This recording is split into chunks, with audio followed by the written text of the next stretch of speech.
So I like this girl, and I want to get to know her. But I don't want to stalk her. I want to get to know everything about her without sifting through page by page. This is how you do it. Hey guys, Sasha from netbooknews.com out with another little comparison review of the two most popular 10.1-inch Android Honeycomb tablets that are available. Well, there are not so many 10.1-inch Honeycomb tablets available anyways. There's also the Samsung Galaxy Tab 10.1, which just got out, and the 10.1V. But I think... oh, sorry, of course. Sorry, Motorola, I need to apologize for this. The Motorola Zoom, which was the very first Android Honeycomb tablet based on the NVIDIA Tegra 2 platform that came to the market. Unfortunately, we are not going to review the Zoom. What we're looking, again, in my opinion, and when we're looking at the sales, the two most popular Honeycomb tablets on the market. Over here, on the left side, we have the Acer Iconia Tab A500, and over here, on the right side, it's the ASUS Eee. Sorry, I'm always pronouncing it in the wrong way. I know, ASUS, you changed your pronunciation. You're not ASUS anymore. After we all learned this for so many years, you are ASUS right now. That's the ASUS Eee transformer, obviously. Both are pretty much in the same price range. I think the transformer goes for $499. This one should be $449, $479. There's also a 16GB version of both devices. I got the 32GB versions of them. In terms of specs, they're pretty much the same. That means NVIDIA Tegra 2, 1 GHz, based on the Cortex A9 CPU. That's a dual-core platform. Both have 1 GB of RAM, 32GB flash memory, 10.1-inch display with a resolution of 1280 by 800, and they're both running Android Honeycomb. But there's quite a difference because the ASUS Eee transformer already got the update to Android Honeycomb 3.1, while the Acer Iconia Tab is still running on Android Honeycomb 3.0.1, which definitely is a difference in terms of performance. Let's get rid of this little Android or Droid robot over here. Let's take a quick look at the system. That's the Eee transformer. We're starting here at the bottom. You see these connectors. Well, first of all, this one is of course for the PSU, but there are additional connectors over here because you can also buy this docking station, which comes also with an extra battery. This kind of turns your Eee transformer into a netbook on steroids, or maybe even a smart book. Let's take a look over here. Around the system on the right side, we have a micro SD card reader. There's an HDMI and a connector for your headset. There's nothing on the top. And we have the power button here and the volume control.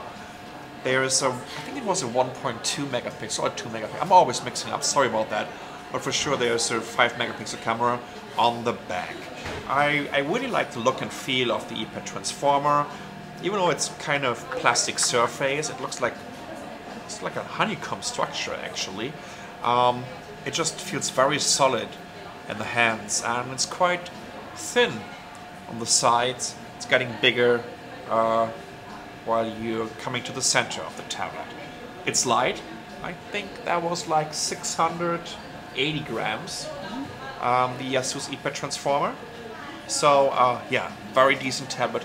Quite wide, especially if we compare this to the Acer Iconia Tab. I hope you can see this right now. The transformer is wider than the Iconia Tab because it needs to match this kind of form factor, 10-inch form factor that we know from the netbooks, the netbook platform, so that ASUS could squeeze a decent keyboard into the docking station. A little bit wider, and actually I would even say it's thinner than the Iconia Tab. It might even be a little bit thicker, especially in the center over here, because the Iconia Tab is absolutely flat, and it's using a nice brushed aluminum body. A little bit dirty over here, but you know, we can clean that. It has a well, not a huge camera. It has a flashlight LED, also 5 megapixel camera on the back. Over here we have the stereo speakers. Here's a little connector for a docking station. On the right side we have an HDMI connector, micro USB. That's a connector for your headset. No, sorry, that's a connector for your PSU, so you can recharge it. Underneath this, there's a 4-in-1 card reader. This is accelerometer lock, so that the screen isn't flipping anymore. That's a volume control here. Here's the power button. That's finally the connector for your headset and the mini HDMI. And that's about it, right? We have, again, pretty much the same camera on the front, 1.2, 1.3 or 2 megapixels. I'm sorry, I will never get these specs. And like I said, the 5 megapixel camera on the back, it's slightly heavier than the ASUS Eee transformer. This is 760, 766 grams. Well, I can't tell the difference between 760 and 766 grams. And I think it's 760 grams. Anyways, it's a little bit smaller, briefly, right? Just really a little bit. As I said, you can definitely tell the difference of 80 grams. And you know, even though that I like the build quality of it, and I really have to give credits for this to Acer, because in my opinion, they were lacking build quality recently when it comes to notebook platforms. This is a really, really solid device, and this brushed aluminum makes it, you know, it's an eye catcher somehow. So that's the Acer Iconia Tab A500. Now what about software? I mean, as I said, it's already pretty much the same platform when it comes to the hardware specs, when it also comes to the sizes and the weight, when the price is almost the same. And after ASUS changed the pronunciation of their name, they even pretty much sound the same. By the way, this is actually why ASUS wanted to get called ASUS at the beginning, because they wanted to make sure that they can differentiate themselves from the name and pronunciation of Acer. Taiwanese people, it's kind of hard to pronounce both names in a way that you can't mix them up. So anyways, they're proud enough to be very competitive with Acer right now, and they think, okay, you know what, you can also call us ASUS right now. Let's take a quick look at the software. You know what, before we're taking a look at the software, I think we definitely should take a look at the two different displays. And therefore, let's open a website. Let's open the Google News site so that you can also see.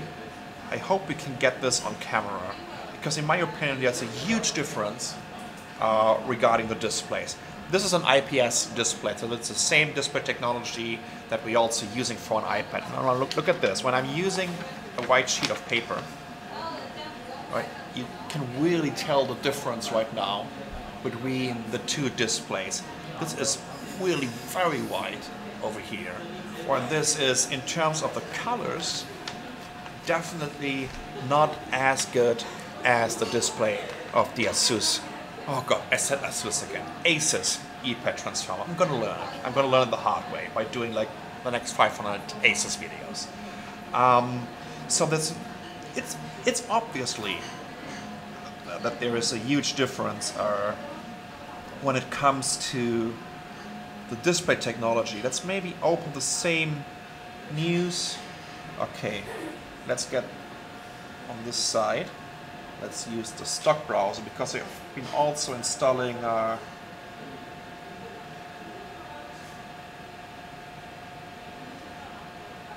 that's kind of interesting, because this one is showing me a mobile version when I'm using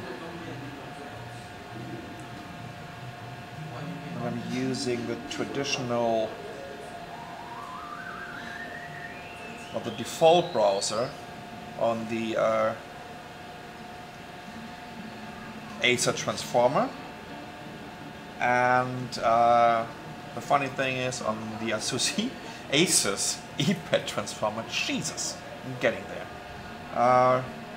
Actually, the website crashed. Okay, let's go back to, here we go, google.com.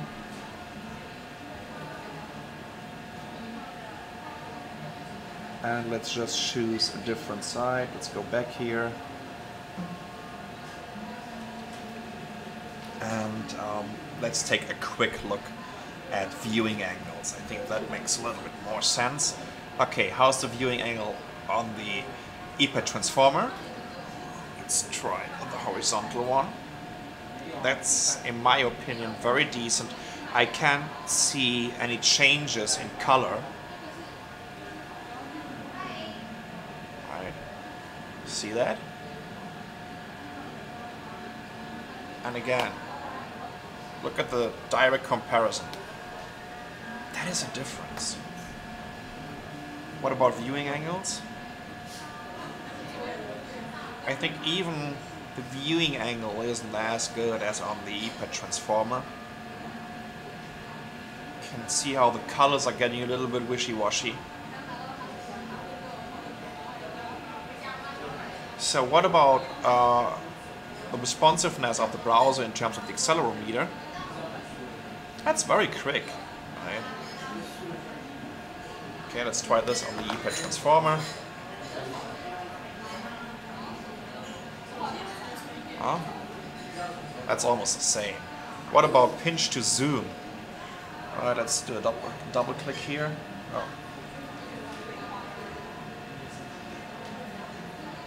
This one is running Android 3.1. Watch out the difference. That's definitely a difference. Can you see that? Oh, missed that one.